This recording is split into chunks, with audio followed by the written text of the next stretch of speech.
ভালো আছেন, সুস্থ আছেন, স্বাস্থ্যবিধি মেনে চলছেন।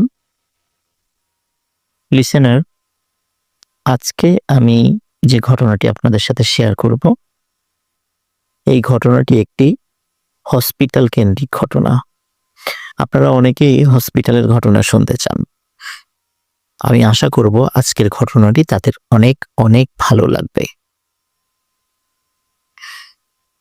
ঘটনাটির সময়কাল ১৯৯১ সাল।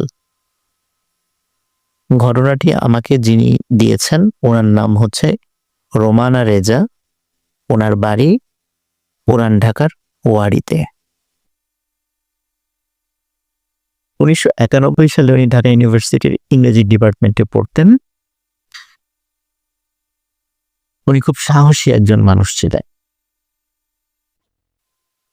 ওনার আম্মা হঠাৎ করে অসুস্থ হয়ে পড়ে এবং অসুস্থ হওয়ার পর বর্তমানে ঢাকার খুবই বিখ্যাত একটি বেসরকারি হসপিটাল, সঙ্গত কারণে নাম বলছি না, তো সেই হসপিটালে তাকে অ্যাডমিট করা হয়।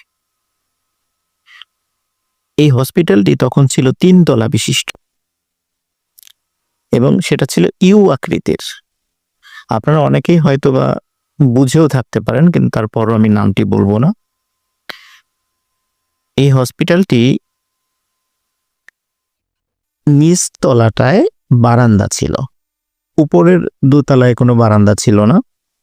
নিচতলার বারান্দাটা কোনো রেলিং ছিল না, খোলা ছিল, মানে সেটা চারদিক থেকে খোলা এবং একটা পাশে সুন্দর বাগান আছে। তো যখন ওনার আম্মাকে নিচতলাতে একটি কেবিন দেয়া হয়, ওনারা ওই রুমে ঢোকার পর একটা বিষয় খেয়াল করেন। ওই রুমে দরজার উপরে, এটা কিন্তু ভেতর দিকে, রুমের ভেতর দিকে দরজার উপরে আয়াতুল কুরসি বা এরকম আরবিতে কিছু লেখা দরজার উপরে লাগানো আছে।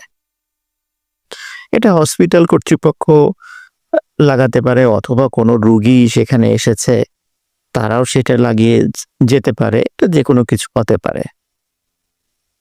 তো উনি যেহেতু খুব সাহসী মানুষ ছিলেন আর উনি রাত জেগে স্টাডি করতে পছন্দ করতেন এবং খুব এনার্জেটিক ছিলেন, এই কারণে দেখা যেত তার কাছের কোনো আত্মীয় স্বজন যদি হসপিটালে রাতে থাকতে হতো, রাত জাগতে হতো, তারই ডাক পড়তো। যেহেতু তার নিজের আম্মা, এই জন্য উনি শুরু থেকেই